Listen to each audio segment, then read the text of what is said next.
Another day, another episode of the Average Wine Enthusiast. But we're still talking about production wine. What's the deal? Well, I excluded some stuff for the sake of brevity. But here I am again. We're going to talk more about production wines and why you should not be drinking them. All that and so much more on this episode of the Average Wine Enthusiast.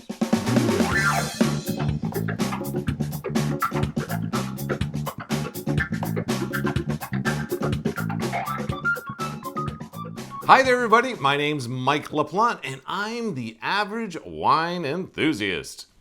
On our last episode, we talked about production wines and how I'd like you to stay away from them and what's wrong with them.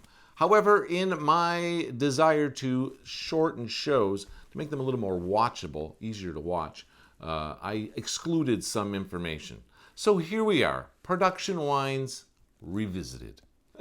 So one of the things that I wanted to include in today's episode about production wines and why they tend to be of lower quality than other wines, one of the things is grapes. You can't make good wine without good grapes. And typically, production wineries will source their grapes out from other vineyards. Many of them, usually, if you're making 100,000 cases of anything, that's a lot of grapes to be making.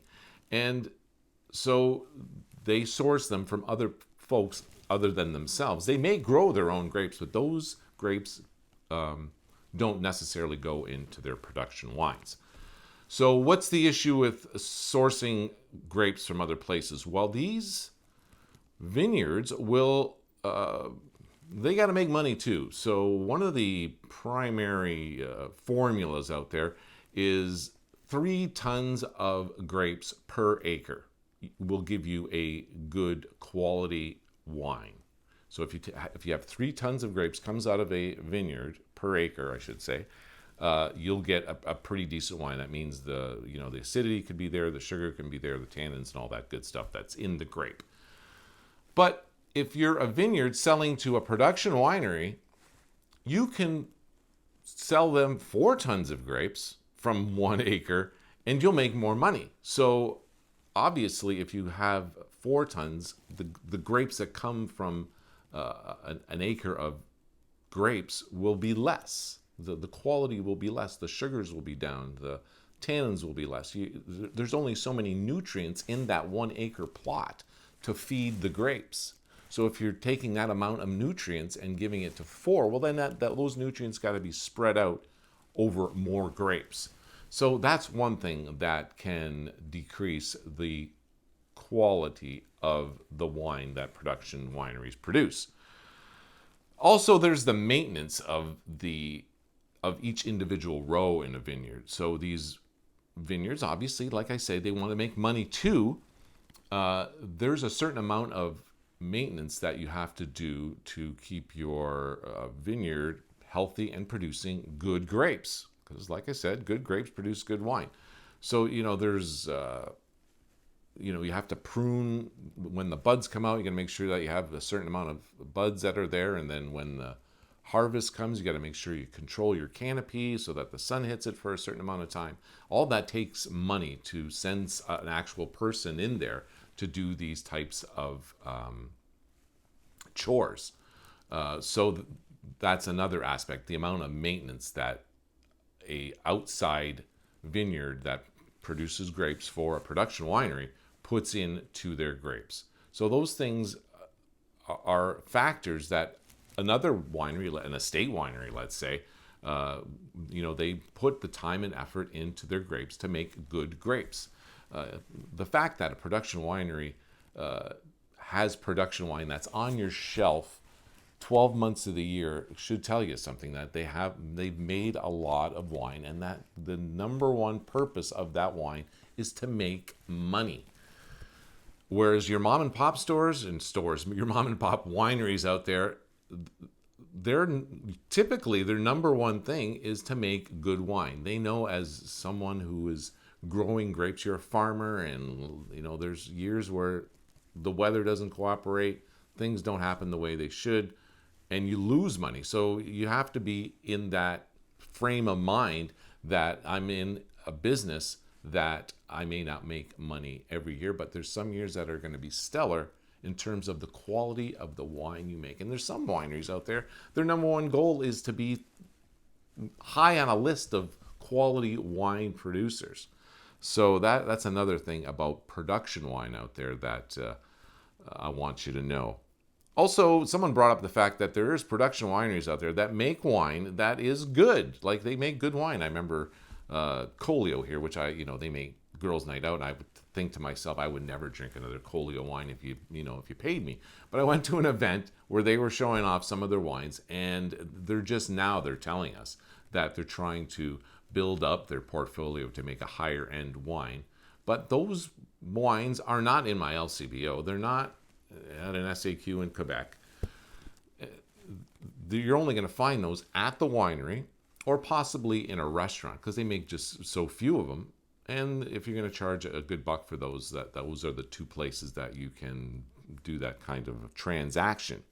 So yes, their production wineries do make good wine. However, their bread and butter, the way they make most of their money, is selling tens of thousands or 100,000 plus cases of one specific label.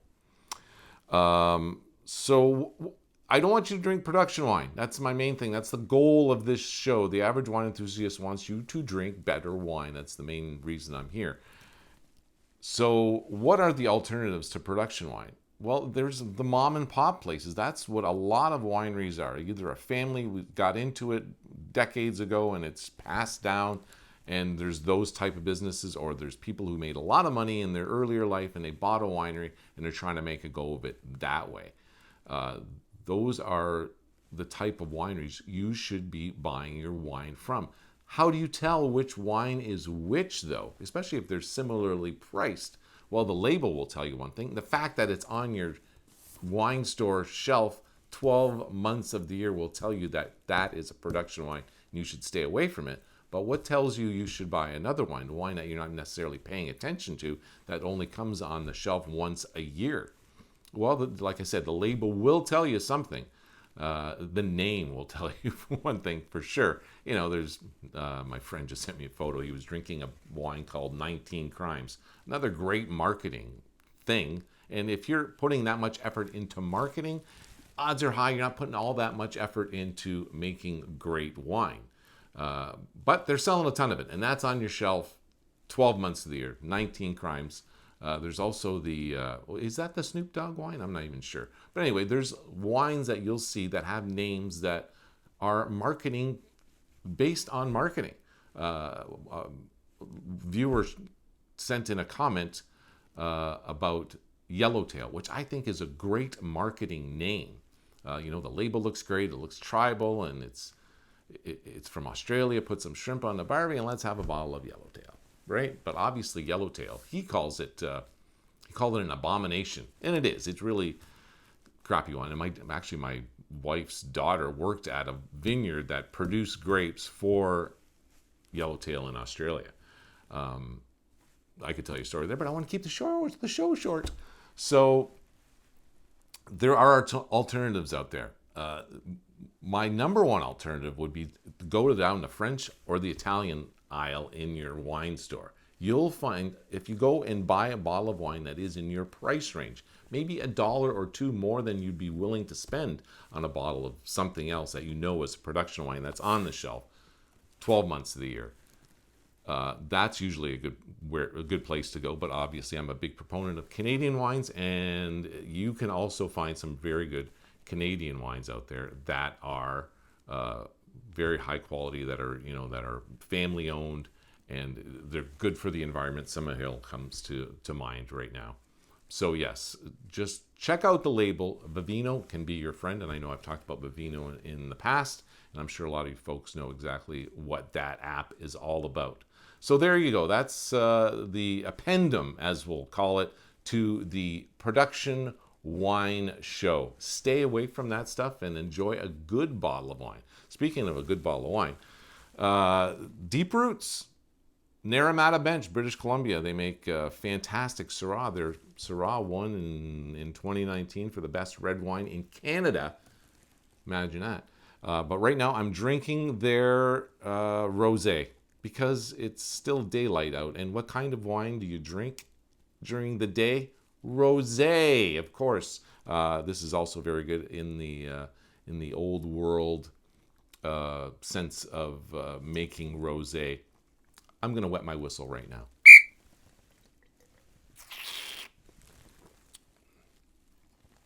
Delicious.